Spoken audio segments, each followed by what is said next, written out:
Hey there, derelicts. Josh here. Welcome to part 2 of my breakup story. If you haven't listened to last week's episode yet, I'd highly recommend that you stop the video or audio and go listen to it first. Why?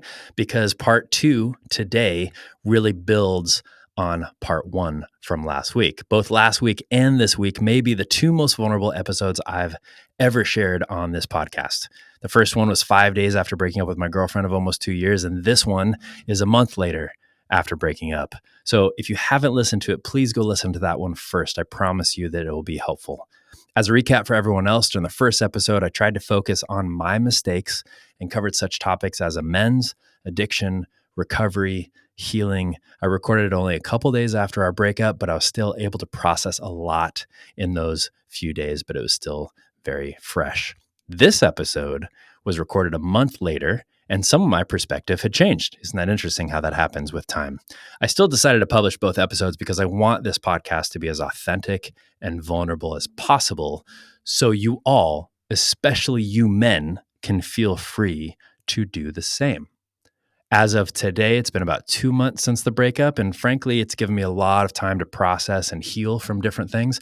And I may have said some different things today than I would have even in this episode, but I still think it's going to be extremely beneficial for you so you could hear it when it was so fresh. And again, as I mentioned last time, one of the things that I think was really interesting is that the overall thoughts and themes have stayed the same, which shows me the power of my gut. Listening to my gut really sends me in the right direction pretty much every time. How often do you listen to yours? So I mentioned this last week as well, but another thing that makes me nervous here is a chance that my ex-girlfriend listens to this week's or last week's episode. And again, I frankly hope that she does, not because I want any sort of reaction or response from her, but I hope she hears this message and I will say it to her again. So if you are listening or you are watching, here's what I'd like to tell you.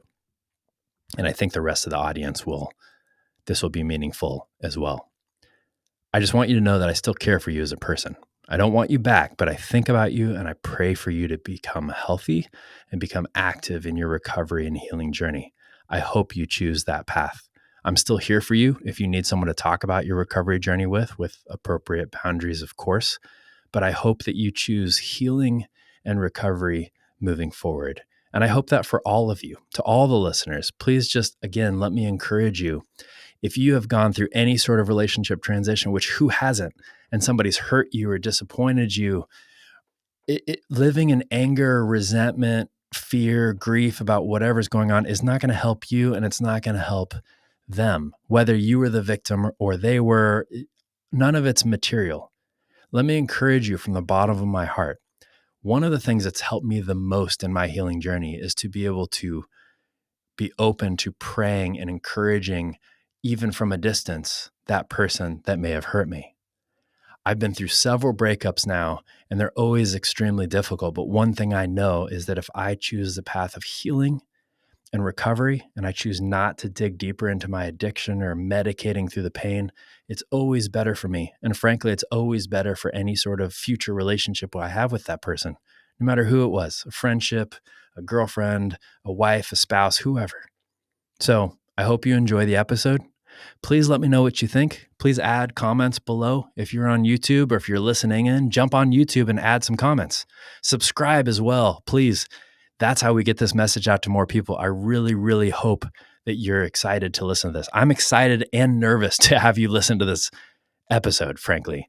We talk about the 5 stages of relationship transition, which I think are really interesting. And I get more bold about what I say about my relationship and have a bit of a different perspective than I did from last week's episode, because after all, it was recorded a month later. So again, as a reminder, this is not going to become a breakup podcast. Today is episode 2. That is all. We have different topics starting next week with some amazing guests. So stay tuned. Love you all. Enjoy the episode.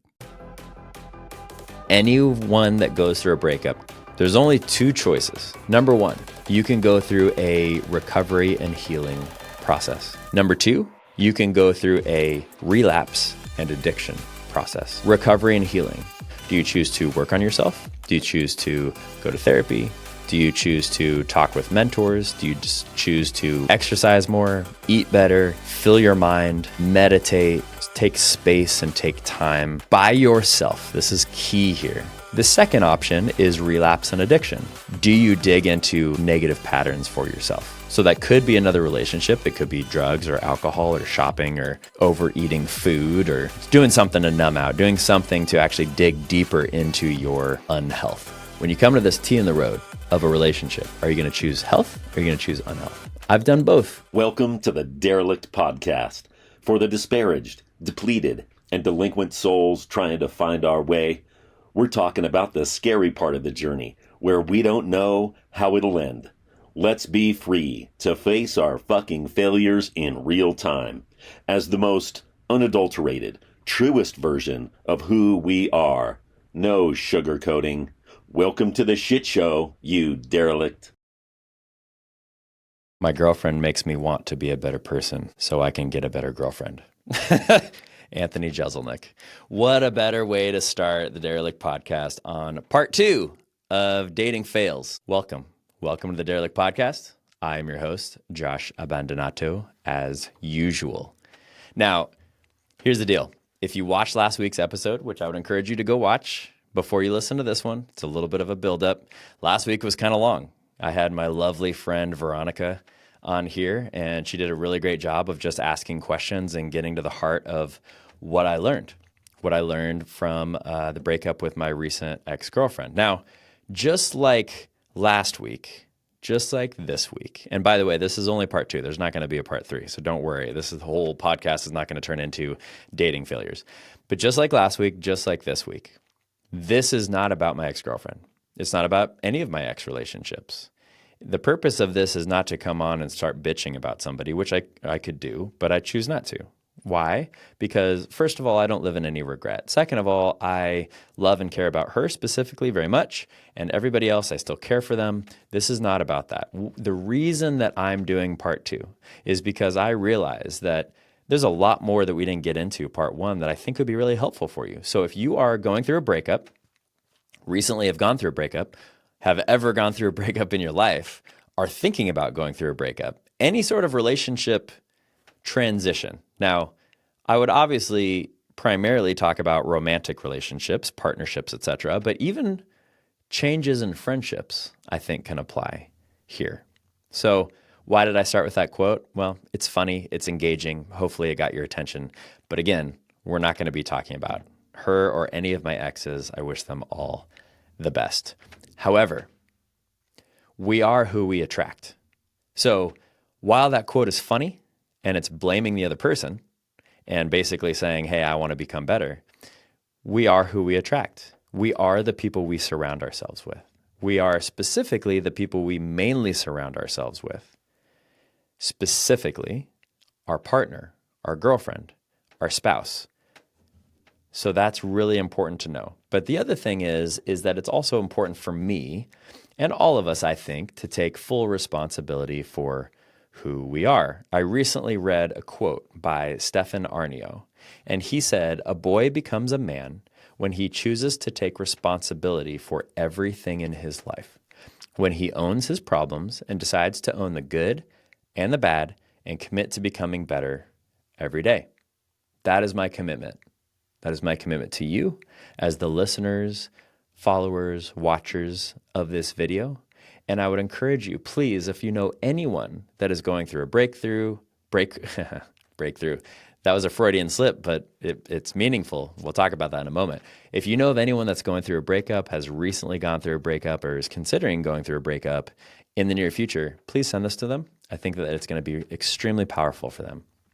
Usually I wait till the end to say this too, but if you've been listening for a while and you haven't liked and subscribed to this, please, I'm doing this for free. I'm giving you the information for free. Please just go do it. That'd be awesome. But more importantly, send it to somebody you think would be helpful. So today is my dating journey part 2. Originally, I was going to have Veronica back on the podcast to host me yet again, because honestly, she's so amazing at doing so. But I realized one of the things that did is it actually put less pressure on me to truly think about exactly what I was going to say, because I have somebody else that can take over the conversation. So what I decided to do is I decided to do this episode by myself, which sometimes, frankly, is hard to do. There is a part of doing this with somebody else that relieves some pressure. It makes it so Not all the pressure is on me. And frankly, what I thought about is all the pressure should be on me. You want to know why? Because I'm here to teach you what I've learned so far during this process. And I think it's powerful if you put pressure on yourself, if I put pressure on myself. As a man, one of the things that I've found is extremely important for me to do and very difficult at times is to be courageous and put all the pressure on myself because that's when I learn and grow. So putting all the pressure on myself just to do this episode, I think is really helpful for me and I hope will be helpful for you. So let's talk a little bit about the last episode. The last episode, we spoke briefly about reactionary decisions during grief and hurt, specifically during the transition of relationships, specifically, as I mentioned, romantic relationships, partnerships, spouses, etc. So today, we'll talk more about these two decisions, but most importantly, here's what we're going to talk about. We're going to talk about the T, the dead end T in the road that anyone that goes through a breakup comes to. There's only two choices. If you've ever transitioned a relationship, which I think probably everybody listening has, but specifically a big one, a partnership, a marriage, through a breakup, a divorce, etc., there are two options for you. There are two options for me. There are two options for everyone that goes through that. Here's the two options, and here's how I word it. Number one, you can go through a recovery and healing process. Number two, you can go through a relapse and addiction process. So briefly, we're going to talk about that in detail later on, but briefly, let me explain both of them. Recovery and healing. So when you go through your transition of this relationship, what do you choose to do? Do you choose to work on yourself? Do you choose to go to therapy? Do you choose to talk with mentors? Do you just choose to, exercise more, eat better, fill your mind, meditate, take space and take time by yourself? This is key here. If it's in a transition, I have just never seen anyone be able to do it not by themselves. And what I mean by that is I don't mean you have support and love around you. I mean without another partner. Have you tried this before? I've tried it. I've tried where I got out of this relationship, not this last one, but a relationship in the past, and I immediately started with another relationship. There's not enough space or capacity to be able to go through recovery and healing with somebody else because it's too distracting. That's just what I found. I've never met anyone that could, but I've met a ton of people that make excuses and say, oh yeah, that's actually how I did it. Okay. The second option is relapse and addiction. So that doesn't necessarily mean that the relationship was a drug, because words like relapse and addiction might assume that. What it means is, do you dig into negative patterns for yourself? So that could be another relationship. It could be like a rebound relationship. It could be drugs or alcohol or shopping or, overeating food or just doing something to numb out, doing something to actually dig deeper into your unhealth. So, said another way, when you come to this T in the road of a relationship, are you going to choose health or are you going to choose unhealth? I've done both. This is a vulnerability podcast where I am open and honest about my struggles. I've done the relapse and addiction and unhealth more often than I've done the recovery and healing. Now, for this one, I chose recovery and healing, and that's why I feel like I'm a good person to talk about this. Now, have I had issues? Sure. Is this black or white? Is it just one or the other? No. With every recovery and healing can have slips and withdrawals and falling into addiction, etc. And with every relapse and addiction, there can be moments of healing and recovery, etc. This is not all or nothing. However, it is a majority all or nothing. So you're gonna pick one or the other, and you might not even do it consciously. Okay, so a quick quote before I dive in here to what we're going to talk about. This is by Ra Aru Hu. Probably butchered his name. If you allow someone to be who they are and they allow you to be who you are, then that's love. Anything else is torture. Whew. That hit me hard when I started thinking about my relationships and just where I've been in the past. Am I allowing them to truly be who they are? And are they allowing me to truly be who I am? So, let's go back to why another episode. My breakup was just over 40 days ago. I think that was yesterday. Now, why does that matter and why am I counting? Am I counting because I'm in all this grief and want her back? No, not at all, actually. It was the right decision. I'm glad that I moved on. But here's why. I really found it was interesting as I was writing all this yesterday and decided to record today. Who cares? What's the big deal about 40? Well, first of all, I'm 40 years old, so I just think that's interesting. Secondly, though, 40 is a number that has been used many times in history with significance. 40 tends to signify new life, new growth, transformation, and a change from one great task to another great task. Here's a few examples. So there's a lot of biblical examples as well. So whether you believe the Bible or not, doesn't really matter. I just think it's interesting. Rain fell for 40 days to create the flood. Moses spent 40 days preparing to receive the law, or otherwise known as the Ten Commandments. And then he also received another 40 days receiving them up on top of the mountain. Jesus spent 40 days in the wilderness preparing for his death. Think about that one for a second. Preparing for his death. Jesus appeared to his followers for 40 days after his resurrection. So isn't that interesting? He spent 40 days preparing for his death, and then he spent 40 days after a new life. Think about that in terms of relationship here in a second. Several cultures celebrate Lent and other holidays for 40 days as a time of purification, self-reflection, transformation. It's used to give up a habit or addiction, at least for 40 days. Israel spent 40 years wandering the desert until they entered the promised land. An angel appeared to Moses in the burning bush 40 years after he murdered an Egyptian and fled where he was living. German philosopher Arthur Schopenhauer said the first 40 years of life give us the text, and the next 30 supply the commentary. That hit me hard as a 40-year-old. The first 40 years of life give us the text, and the next 30 years, the commentary. It's really interesting for me as a 40-year-old going through this transition of breaking up with somebody who I loved and cared about very much, and then I made the very difficult decision to break up because it defined me a lot more than I want to admit. And as I started this podcast, when I turned 40, I started my new business of coaching men. When I turned 40, I'm all about the context of the next 30 years, maybe 40, 50, 60, maybe one. I don't know. I don't know how long I'm going to live. But here's the thing that I will say to you. If you haven't noticed this before, I'd really encourage you to pay attention. What I've found is that dates matter. So the reason I'm bringing up days, years, the number 40, etc., I've noticed that dates matter. I never used to think that they did, but my body and mind and soul remember dates. They remember critical dates in life, whether it's a good or bad date. So dates like my kids being born, wonderful dates. Dates like breakups and previous anniversaries can be really hard dates. But they're dates nonetheless, and the body remembers. The body does keep score. Why do I think that's important? Why I think it's important, how that's been helpful for me the last several years of my life, is I just try to pay attention. When I get around those dates, I just know something is kind of in the air and it might happen. So I'm just open to that. I'm not manifesting that. I'm just open to what might happen, what's going to come up because of this date. So here are the stages I went through during my relationship transition.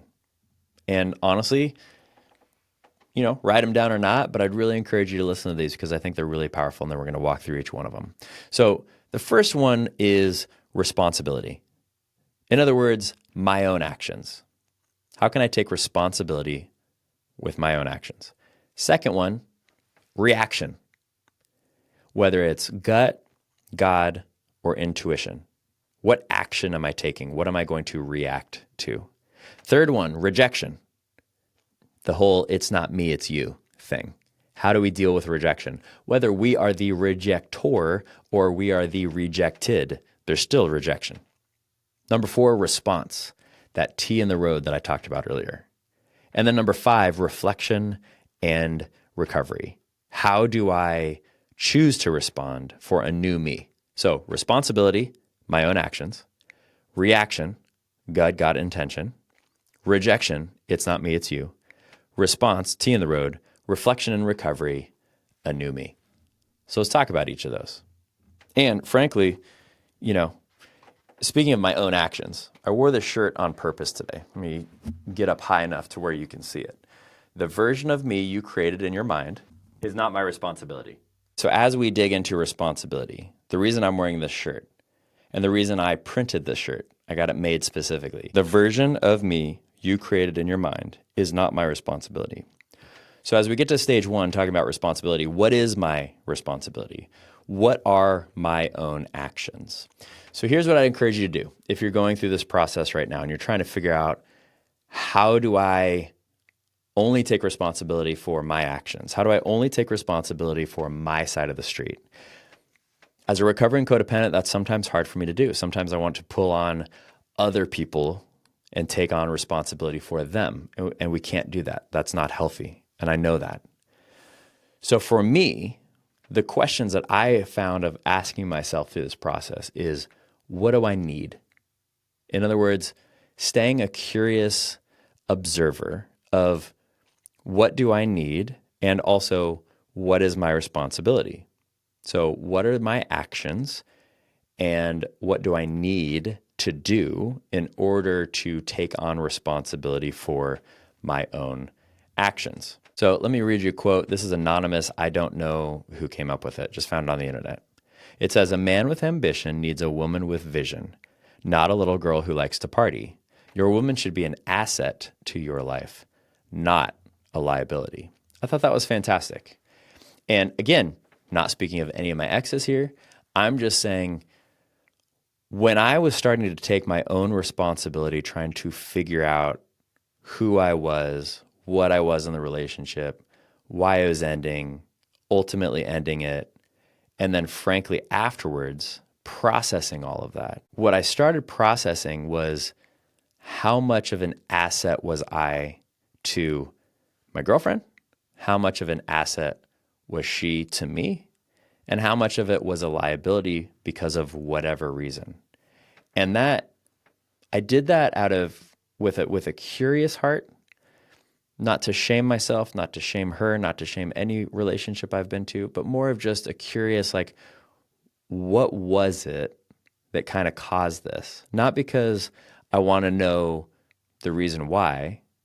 I think I have a good reason, but I don't even know fully the reason why. More so, what can I learn from this? How can I grow? What can I take responsibility for? And another quote that I saw online that I thought was just fantastic in this, that I try to remind myself because I can get pretty fired up about stuff, honestly, sometimes. Chill out. Just chill out and embrace the process of life. I thought that was beautiful. I would encourage all of you, when you're trying to figure out the responsibility you have in a relationship and what might change of that relationship or what that looks like moving forward, when you're considering, I'm being a curious observer with what I'm going through, take a deep breath and just chill and let the process unfold. We talked a lot last week about the grieving process and the different stages. And I think it's really important to know what stage you're in. But I think it's also important just to chill and realize that you can't control what stage you're in. The stages are going to pop up when they're going to pop up. Just let them do it. It's okay. Another quote I found on responsibility. This is actually by Friedrich Nietzsche. "No relationship is worth even a slight loss of your true self. If you think someone's ruined your life, you're right. It's you." Whew. That's powerful. To follow up with that, one of the thoughts that I have is, no relationship is worth even a slight loss of your true self.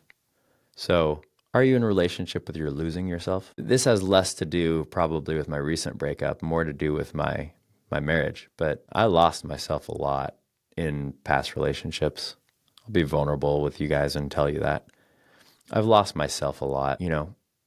It's it doesn't mean that I firmly believe that two people do become one in a deep relationship. And there's a lot of beauty to that. I'm not cynical on relationships at all. However, losing yourself and who you are is never healthy for anybody, no matter what side of this space it is. So as we're talking about responsibility here, I think the important thing to note is I'm not saying these things like losing a loss of yours. I'm not blaming somebody else. I'm saying that's my responsibility. It's my responsibility to figure out if I'm losing myself. And if I am losing myself, it's my responsibility to change that. It's not somebody else's responsibility. I'm not a little boy that needs my mom to do that for me. I'm a man. I should do it myself. I should take responsibility and figure out what needs to be solved. Maybe that's a change in relationship. Maybe it means I need to end the relationship, or maybe it just means I need to be in the relationship and change something. So maybe you're not thinking of changing a relationship. Maybe you're in a really happy marriage or partnership that you've been in for a long time. Who knows? If you are, and there's still loss of self, I'd still encourage you to figure out, okay, how do I just be curious about it? How do I change this? How do I make sure that I don't lose myself in this relationship, even if you already feel lost? As Friedrich Nietzsche says, if you think someone's ruined your life, you're right. It's you. Ha! Whew. What about that sort of responsibility? Goodness sake, that is a lot of responsibility. But I don't know about you, but I've never found it to be helpful to take on a victim mentality ever. If I blame somebody else, it does not help me take responsibility. Another quote I saw online, a lot of anonymous quotes. I don't know why I couldn't find anybody's name here. Who am I to judge another when I walk imperfectly myself? Another way of saying that, I know Jesus once said, don't pay attention to the speck or the dust in your brother's eye if there's a huge log or plank in your own. And his point was, let's stop on the hypocrisy. All I can do is focus on myself. All I can do in a responsibility way. All I can do is figure out, what can I be responsible for? How can I change what I can be responsible for? It doesn't help us to blame somebody else. Okay, so that was responsibility. The second R is reaction or action. And that is either going to come from your gut, your intuition, your God, universe, higher power, whatever. It's going to go somewhere, but it's going to be that feeling that you have of things need to change. Things need to change. And even though that might be extremely difficult, even though that might mean the end of a relationship, things need to change. So one of the movie scenes that like popped in my head immediately thinking about this is in the movie Inception, if you've seen it, hopefully you have.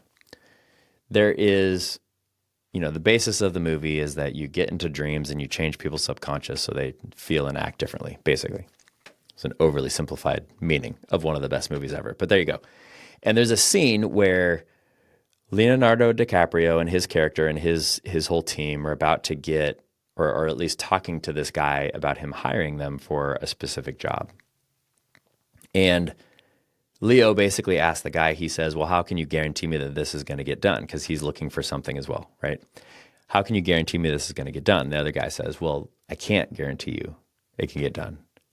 But then this is what the guy says. I'm going to quote it. Do you want to take a leap of faith or become an old man filled with regret, waiting to die alone? Sometimes that action isn't easy to take. Sometimes that reaction isn't easy. Sometimes it's not easy for me to listen to my intuition, to my gut, to my God. Sometimes I need other people to help me.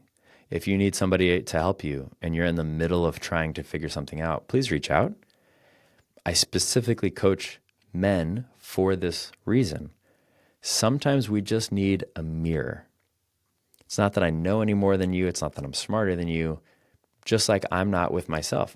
You need a mirror for somebody that's going to help reflect what you really actually even want to do. That's all coaches and mentors have ever done for me before. They just reflect my own thoughts, processes, etc. And the best coaches in the world have coaches. We all need somebody to help us do that. So when you're thinking about that action, well, are you going to regret the action if you don't take it? Here's a story I read online, and I'm just going to read it to you here, okay? So Tom Hardy is one of my favorite actors of all time. And I saw this, he told this story, and I'm going to paraphrase, but I'm just going to read what I wrote down so that you guys can get it. So a friend called Tom Hardy after he had just broken up with his girlfriend. And the friend didn't know that he had just broken up, but Tom Hardy told him, like, I'm not doing so great. I just broke up with my girlfriend. It wasn't working out.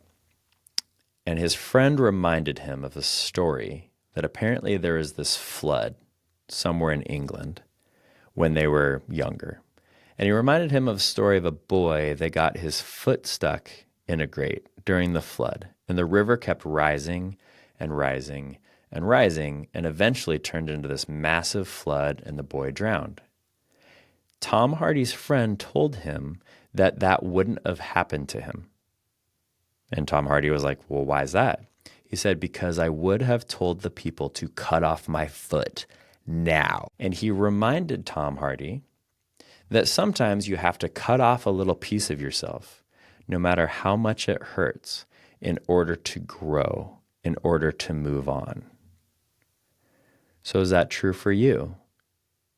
Maybe the end or the change of a relationship is a good thing. Maybe it's what you need to grow and to move on. I'll tell you, 40 days later, while it was one of the hardest things for me to do to initiate this breakup, it is one of the best decisions of my life. It's one of the best things that's ever happened to me in my life. And it was one of the most painful 40 days I've ever been through. Another person said, the moment your gut says no, it's a no. You can unpack the details later. I would say the same thing with yes.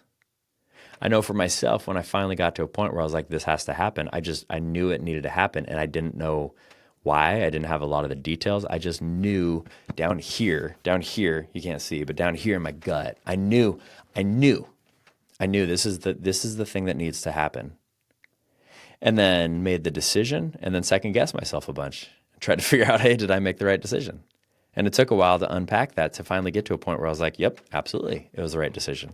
Because that's where my gut was the whole time. And I listened to it. And you know what, guys? Usually I don't. A lot of times I don't listen to my gut. So again, I'm not on here saying I got all this stuff figured out, because a lot of the times I don't listen to my gut, to be honest. And then it gets worse and worse and worse. And that's never good long term, because then when I actually have to make the decision, it's much harder. Trust me. And I know you relate to this. Think about a time in your life where you knew the right decision to make.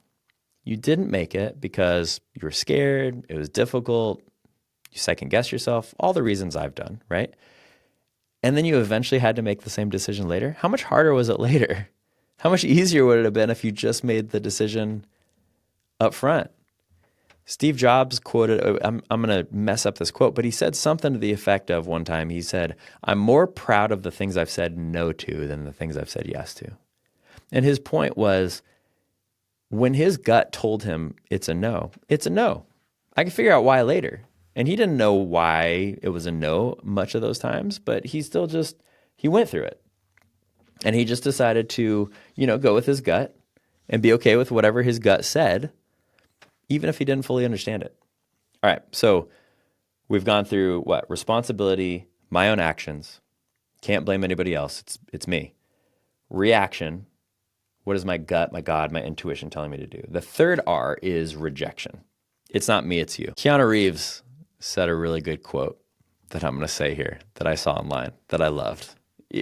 Whether you love the guy or hate the guy as a movie actor, I've never been a huge fan of his movies, but he is a very wise man. I mean, go listen to some of the stuff he says. He's one of the few people, it seems, in Hollywood that really has his head on straight, and he says a lot of good things. And this is one of the things he said. He said, I don't understand why people get mad when they get rejected by someone. They have done you a favor by not wasting your time. What a beautiful way of looking at that. That's not how I've looked at rejection most of my life. Most of the time I've looked at rejection, I've looked at it in terms of, wow, how dare that person, right? It hits my ego. How dare that person reject me? How dare that person, even in this example, even though I initiate the breakup myself, how dare that person get to a place where I have to reject them, right? This could even be while you're rejecting someone or getting rejected yourself. But he's absolutely right. Think of the times in your life, and if you haven't had one of these, it just means that you're young and just wait for it. It'll happen. But think of the times in your life where somebody's rejected you, whether it is a romantic relationship, maybe it was a business partnership, maybe it was a friendship, maybe it was asking somebody on a date. I mean, it could be anything. Think about the times that person rejected you and initially maybe got upset, frustrated, angry, sad, depressed, whatever. And then you went through some space and healing. And after that space and healing, you realize, wow, I'm grateful for that. I'm so grateful for that. Who would I have married? Who would I have gotten into business partnership with? Who would I have had as a friend, etc., that might have actually impacted my life in a negative way if I would have fought through that rejection and not accepted it, or just thought that I was the victim. Mark Groves said, "Walls keep everybody out. Boundaries teach people where the door is." So if somebody's rejecting, that means that they're putting up their walls, right? And I've experienced that a lot, and I've done it myself. I put up my walls, and a lot of people these days call them boundaries. A lot of people, when they talk about, this is what I've noticed with the talk of boundaries, because a lot of the times I really don't like the talk of boundaries, even though I've talked about it several times on the podcast. And here's the reason why. Because a lot of the times when somebody says boundaries, they're really talking about their own walls, and they're using it as an excuse to put up a wall. You're like, oh, it's just my boundary. You can't cross this. No, that's a wall. That is your own self-inflicted defensiveness saying, you will not do this. That's not a boundary. That's not what a boundary is. So again, walls keep everybody out. Boundaries teach people where the door is. Okay? So if you want to know how to get out of that, don't create walls. Boundaries, great. Boundaries are simply, this is my easiest way of describing boundaries to people. And it's not any sort of clinical or descriptive definition. It's just my own definition. For me, boundaries are what I need to set to nurture myself. In other words, what can I do to make sure I'm living my true authentic life? Not an egotistical, I'm the best person in the world, just what can I do that's going to best support me and the ones I love, etc. Those are boundaries. It's not telling you what to do so that I can be punitive and get mad at you. Plenty of people have tried to pull boundaries with that with me. Those aren't boundaries, those are walls. Those are our own insecurities that just say, go fuck yourself, I'm fine without you. That's not a boundary. Last quote before we move on to the fourth R. Everyone is going to hurt you. You just have to find the ones we're suffering for. Whew. So if you feel rejected, maybe in your current relationship, maybe a past relationship, maybe a recent relationship, I really think that this quote is powerful. Everyone is going to hurt you. You just have to find the ones we're suffering for. So if you feel rejected and went through a breakup, or maybe going to a breakup, or maybe thinking about a breakup, this is a question I would ask yourself if I were you. This is a question I'm going to ask myself in the future. The hurt that I'm experiencing in this relationship, is it worth getting through? Is this person worth all the suffering? Are they? And are they in a position where they're on the same side of that T in the road as you? So if you are in a process of thinking about whether you want to stay in a relationship or not, here's what I'd encourage you to do. Be honest about where you're at. Am I wanting to live more in my addiction? Am I wanting to relapse? Am I wanting to go down a path of unhealth? Or am I really wanting to get healthy? Am I really trying to recover? Am I really trying to heal? Be honest about where you're at. If you're in the one where you can be honestly say, no, I think I'm on that unhealthy path, you gotta be honest about that. You should be honest about it with the person you're in a relationship with to see if they're willing to stick around or not. If you're on the other path, you gotta ask yourself honestly, am I on that path? And then have a conversation with the person that you're thinking about changing relationship with and figure out where they are. You know, one of the things that I learned after this recent breakup was just who was on what side. And we weren't on the same side. And relationships don't work if you're not on the same side. They just don't. As much as one person who's healing and recovering and everything else wants the other person to, they're not going to if they're not in that space, and vice versa. Maybe you just want to live out addictive fantasies and everything else. Fine, if you're both doing that, sounds like a great relationship. I don't think it's not going to work long term, but at least you're on the same page. The R's so far: responsibility, my own actions; reaction, gut, God, intuition; rejection, it's not me, it's you; response, that T in the road. So even though we've been talking about that response, that T in the road, let's talk about it a little bit more. So this is sobriety or addiction. Am I sober or am I living out my addictive fantasies? Am I recovery or rejection? Am I recovering or am I rejecting that recovery? Am I finding my true self or am I getting further away from my true self? Am I healing or am I sick and getting more sick? Now, how do we figure this out? Well, we've already talked a lot about it, so I didn't have as much to talk about as far as this R goes, because we've been talking about our response the entire time. But again, I would say the first step is just being curious and being open to wherever you are. There's no shame in wherever you are. There isn't. You just might be on a path of unhealth or addiction or rejection or sickness, and that's just where you are right now. That's okay. Just admitting it to yourself. The other thing that's really hard to admit to yourself is, where's your partner? Where's your girlfriend, your spouse, your loved one? Are they living that out? Are they living in their rejection? Are they living in their failure? Are they living in their shame? Are they living in sickness? And they can't get out of it? That's okay. There's no shame. Man, I've been there so many times. I would never judge anybody for being there because I've been there a lot. Or are you sober? Are you recovering? Are you healing? Are you reflecting? Are you doing the things that you need to do to get to the next point in your life? And then again, the hard question is your partner? Is your spouse? And here's the other thing that I'm going to mention with this. We all have filters. We all have things that don't allow us to see clearly. So here's my encouragement to you. Ask a close friend. Ask a mentor. Ask a coach about you specifically. Ask them, like, where do you see me? Odds are, if you have a mentor, coach, therapist, etc., you're probably trying to heal. Odds are. Odds are, if you've isolated yourself and you're not really listening to anybody, odds are you're not. And then ask, I think I didn't really do this with this last breakup, but I realized afterwards that probably would have been helpful. And that is, ask people that know your spouse, your partner, your girlfriend, your boyfriend, whoever it is. Ask somebody that knows them, where do you see them? Do you think that they're healing and trying to recover and being sober? Are they reflecting? Are they meditating? Are they working on themselves? Or do you think it's the opposite? Do you think that they're just living out their addictive fantasies and they're rejecting any sort of recovery? They're living in their sickness and they're just not ready for it yet. Again, there's no shame in this. This is simply being aware of where you are and aware of where your partner is. So the first step I would just say is awareness. Then once you get the awareness, you take responsibility, you decide how to act, you deal with the rejection or reject yourself, and then you have to take the response. That's when you have to actually figure out, what am I going to do? And a lot of times this doesn't come until, honestly, after you are out of the relationship or you've created space in the relationship. Again, this could be true in a friendship as well. Maybe I just need to create space in this friendship in order to be able to do these things myself. I know that that's true for me, especially with this last breakup. I couldn't see a lot of this stuff when I was in it. I really couldn't.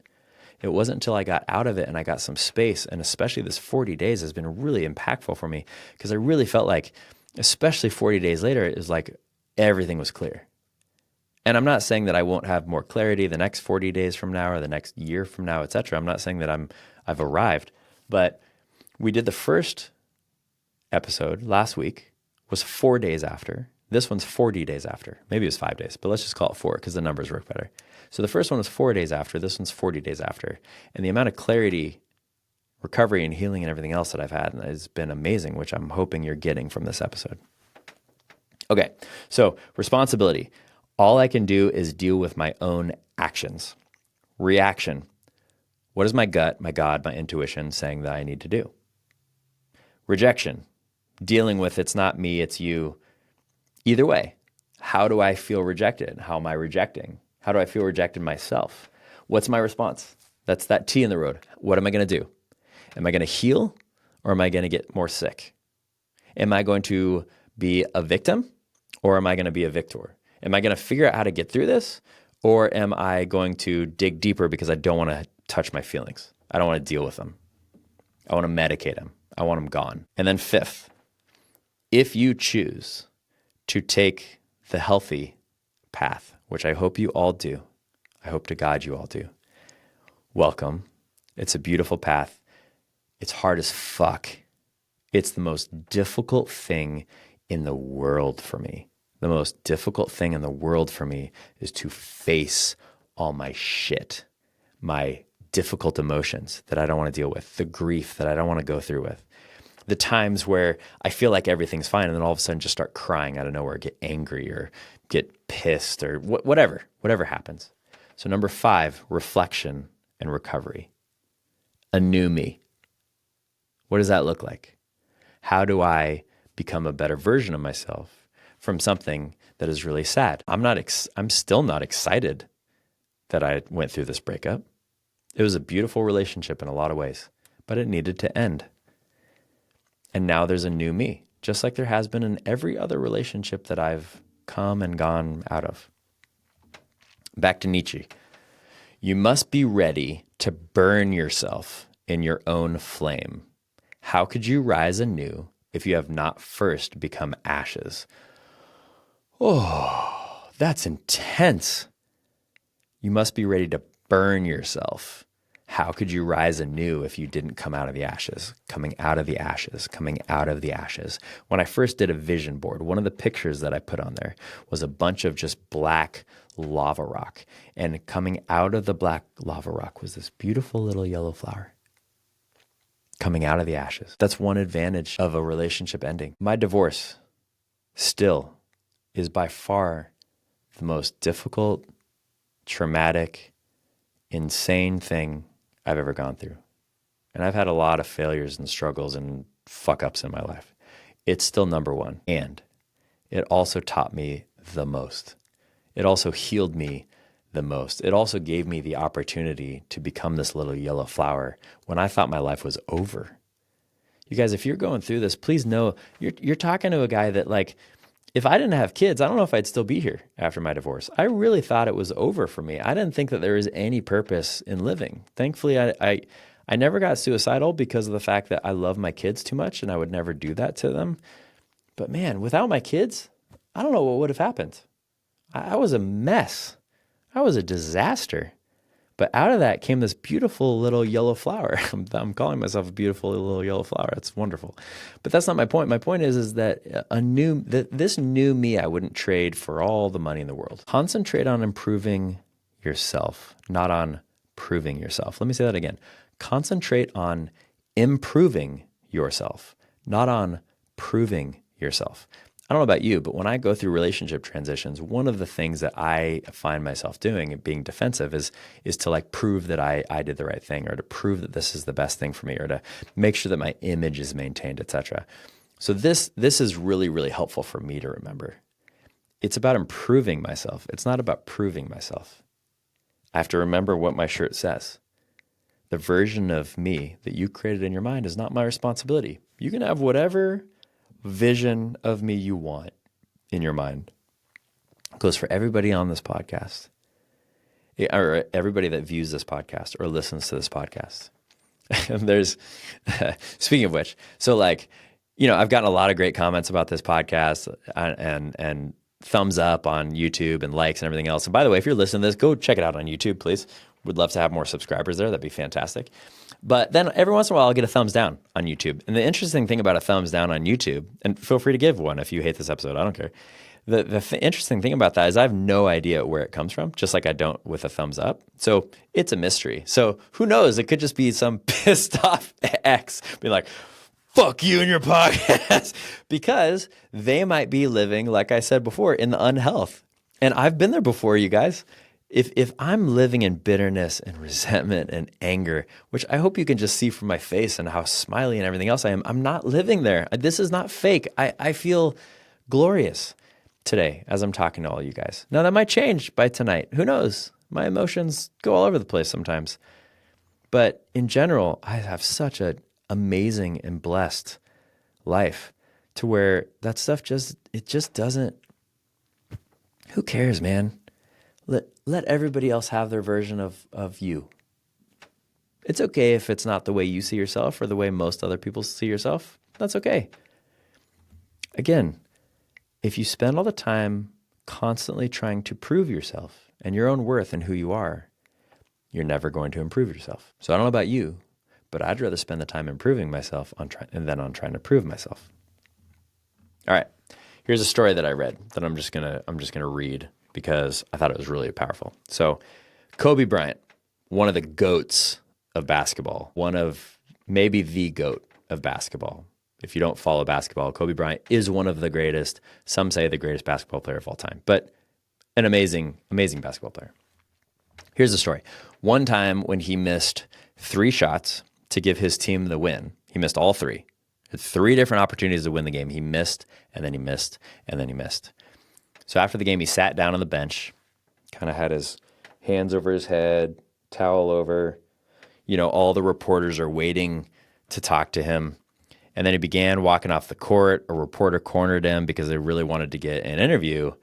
And they said to him, "Wow, you must feel terrible for missing those shots." Seems like a legitimate question. Kobe looks at him, and you know what he says? He says, "What's feeling got to do with it? I was working out why I missed those shots. I now know why I missed those shots and can do something about it." When I went through my divorce, it was never really clear why we were getting divorced.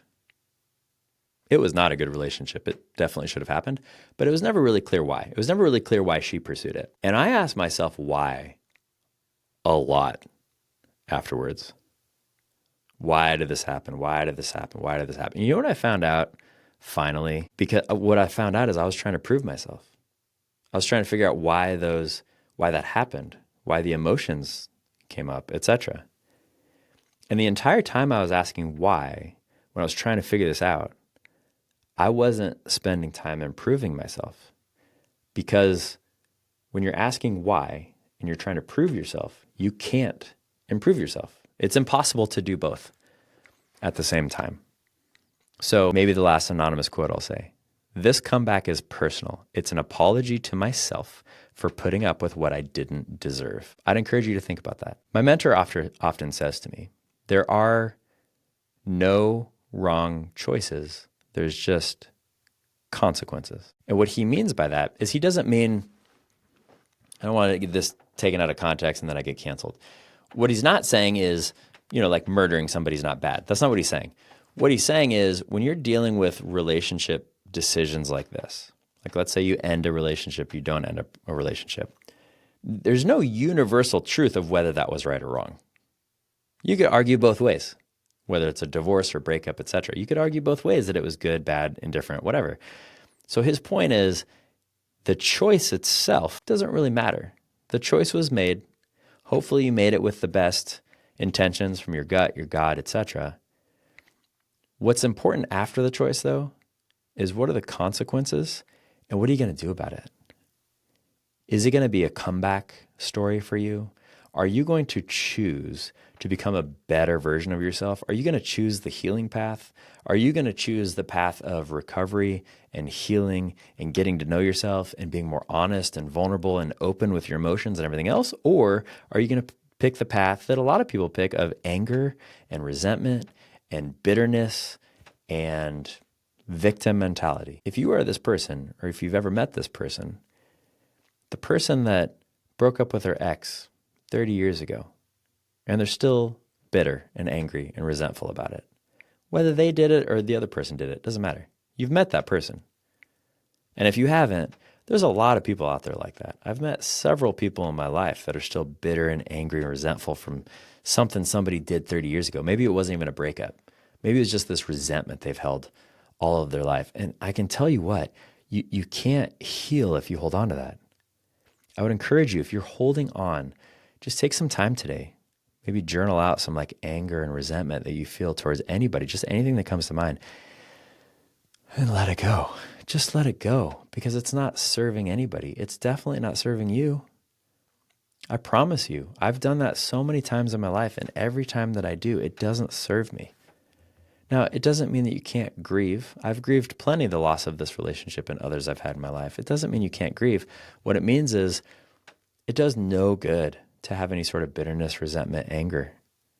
What does good is actually processing your grief, going through the stages, and actually allowing yourself to heal. And the thing that's absolutely critical about this, that I'm going to repeat again, that people don't want to admit, and I haven't wanted to admit several times, but the thing that's absolutely critical about this is you have to take time by yourself to do this. You have to. Because if you jump into another relationship, the same shit's going to be there. Even if you're like, oh, this is different, or even if you met the person years before and you just kind of flirted with this idea of a relationship, or maybe you didn't meet him until right after you broke up and you're like, oh, this is the love of my life now. I promise you it's not. I promise you that there's still unresolved stuff in there that you haven't worked out yet. Now you might say, well, Josh, but I know this story of these people that were in this really terrible marriage and they got divorced and then, 2 weeks later met the love of his life and they've been married ever since. Okay, sure, there might be an outlier here or there, but here's what I would ask. How much work maybe did they do during their first marriage? Maybe they did all the work, but more importantly, here's what I'd ask. Where are they at right now? Because my guess would be 9,999 out of 10,000 of them, or maybe higher, are on a path of unhealth in their relationship, even if they've been married for 20 years. Doesn't matter. Timing doesn't matter. There is no timing on healing or grief. It takes as long as it takes. And if you don't do it, I promise you from personal experience, it will get harder the next time. So if you choose to end this relationship, or the relationship gets ended for you, it doesn't really matter, and you choose to jump right back into another one and you don't go through the healing process, I promise you, the next time the breakup happens, which it will be harder. And if you choose not to do it that time, the next time it will be harder, and it'll continue getting more difficult till you deal with it. And you might not deal with it and then you're dead. I've known people that have gone to their grave with bitterness and resentment and anger. And is that how you want to live your life? That's not how I want to live my life. Even though we're derelicts here, we're derelicts because of the fact that we're choosing not to live our life like that. All right. There's a group out there called the Path of Men, and here's what they say on their website. As a man, it's okay to stay single, silent, and out of reach until you fix your finances, body, and mind. I would add soul or spirit to that as well. If you're a woman listening to this, I would say the same thing is true. It's okay to take some space. Be silent, be quiet, spend the time by yourself. Healing. It's critical to take space healing. The hardest and best time of my life still to date was after my divorce. At first, I medicated a shit ton. Found a bunch new bottom lines, did a bunch of aggressively terrible behavior. I talked about that a little bit last week. Became a teenager in all the wrong ways. Did a bunch of that shit. Then when I kind of had this other spiritual awakening and I finally woke up, I decided to choose the path of healing. What did the path of healing look like? Well, for me, I didn't date for a year.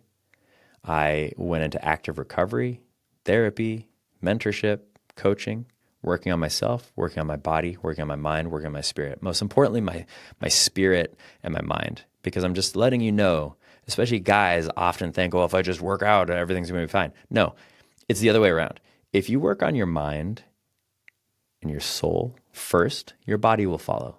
If you work on your body first, your mind and your soul won't necessarily follow. Think about that. Men live two lives. The second one starts when they realize that no one is coming to save them. So as we reflect on this episode and the fact that this fifth, the R is again, responsibility, reaction, rejection, response, reflection, and recovery. Here's the other thing that I just want to mention briefly about reflection and recovery. And we talked about at the beginning of the episode. And that is one of the things that's critical to this. Even though I said it's okay for men to, get alone and process this stuff and heal. Yes, all of the stuff needs to happen by yourself. You do need to heal yourself. However, you cannot do that alone. You cannot do that in isolation. I promise you, I've tried. It does not work. It does not work. Get into community. We have a private Facebook group. Sorry, only men are allowed. Sorry, women. If you're a woman, reach out to me directly. I'm happy to chat with you. But we have a private Facebook group of men trying to be open and vulnerable and honest about these things. And it stays there. So come join it. There'll be a link in the thing. Okay, in the show notes. So who you surround yourself during this time is critically important. Your friendships might change. Your relationships might change when you're going through this process. It might just change because they're her friends or his friends or whoever, but they might also change because of the fact that you realize that they're not good people for you to be around if you want to heal. So I've mentioned this on the podcast before. I'm going to mention it again. David McClellan was a professor at Harvard Business School. Maybe he still is. I don't know. He did a study years ago, and he found out that 99% of your success, just success in any area of life, 99% of someone's success depends on what he calls the reference group. The reference group is the top 5 people you spend the most time with. And of that reference group, most of that success that comes from those top 5 people come from one person. Guess who that is? Usually for most people, it's a partner, a spouse, a loved one, a boyfriend, a girlfriend, family member, whoever it is. The majority of the success you're going to have in your life, not just for your healing journey, but for anything, is a direct correlation to who you surround yourself with. So if you want the biggest path to success, just like I want the biggest path to success in my healing journey, surround yourself with people that are healing. How do you expect to heal in a community when everyone around you is choosing unhealth? If I want to stop drinking alcohol, it's not going to be helpful if my top 5 friends are out at the bar drinking alcohol every night. I need to find some new friends. I need to find some friends that are going to be sober and that are on a healing journey, because for me, that's what's best. That doesn't apply to me. I'm not an alcoholic, but just as an example.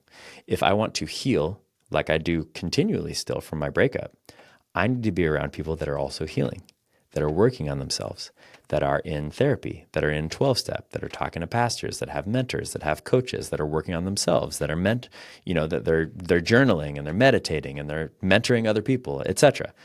I need to be around those people if I expect myself to be able to heal. Because one of the surefire ways to not heal, if you want to be on this healing journey, is to surround yourself by people that are living in their addiction and living in their unhealth and living in their sickness. Now, you might even look at the people around you like, well, no, they're healthy. No, you don't understand. My boyfriend, my girlfriend, my partner, this new person is different. They're healthy. Are they? Are they healthy? Because if they chose to date you right after you got out of a long-term relationship and they don't see any problem with that, is that healthy? Or maybe they dealing with their own insecurities and stuff. And I'm telling you what, guys, trust me, it's been very tempting to just jump back into dating, do everything else, and I haven't done it because I know that I need the time. I know that I do, and it's hard. It's hard work, you guys, but I promise you it's worth it. I promise you. All right, a couple last quotes before we end here. Give a man pleasure, and he will forget his goals. Give a man pain and heartbreak, and the beast within him will conquer the world. You guys, the beast has arisen. This is exactly what I needed in my life right now. Forget the pleasure. I don't want to think about that anymore. Pain and heartbreak. That's what brings out the beast. Think about it. Think about the times you have risen up in your life. Has it ever been because everything was going according to plan and it was easy? No. Guarantee you don't have one of those examples. When did you accomplish the most in your life? When did you rise up the most? When it was difficult, when it was hard, when there was a challenge. So take this as my encouragement. Go forth. Face your challenges. And remember that a man who sacrifices his mission, his purpose, his reason in this life for the wrong woman loses both. Stay focused on your goals, your mission, your purpose, and the right woman will join you on the journey. And that might be for a period of time, etc. For my last breakup, she was the right woman for me for quite a long time. And then she wasn't. Things happen. Things transition. So absolutely the most important thing, you've already heard this is oversaid, but the most important thing you can do in your life is pick the right partner. Because most of your success will come from who that partner is. And if you're single like me, most of your success will come from the number one person you hang out with and then the next 4 people. If I could do math. Make sure that you are surrounding yourself with 5 people that have the journey that you want to be on, the health that you want to have. That does not mean we won't slip. It does not mean we won't fail. It does not mean we won't fuck up. We will. But the most important thing is that we're on a healing journey together. We're on a beast of a recovery journey together where the beast rises up and we take on challenges because we're ready for the next stage of our life. Thank you so much for being here. Like and subscribe as always. But most importantly, as I say every episode, share this with someone. Share this with someone going through a breakup. Share this with someone who recently gone through a breakup. Share this with someone who has expressed difficulty in their relationship.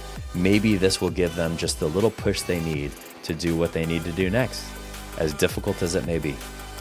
I love you all. Thank you, derelicts, for being here. Until next time, we'll see you later, you derelicts.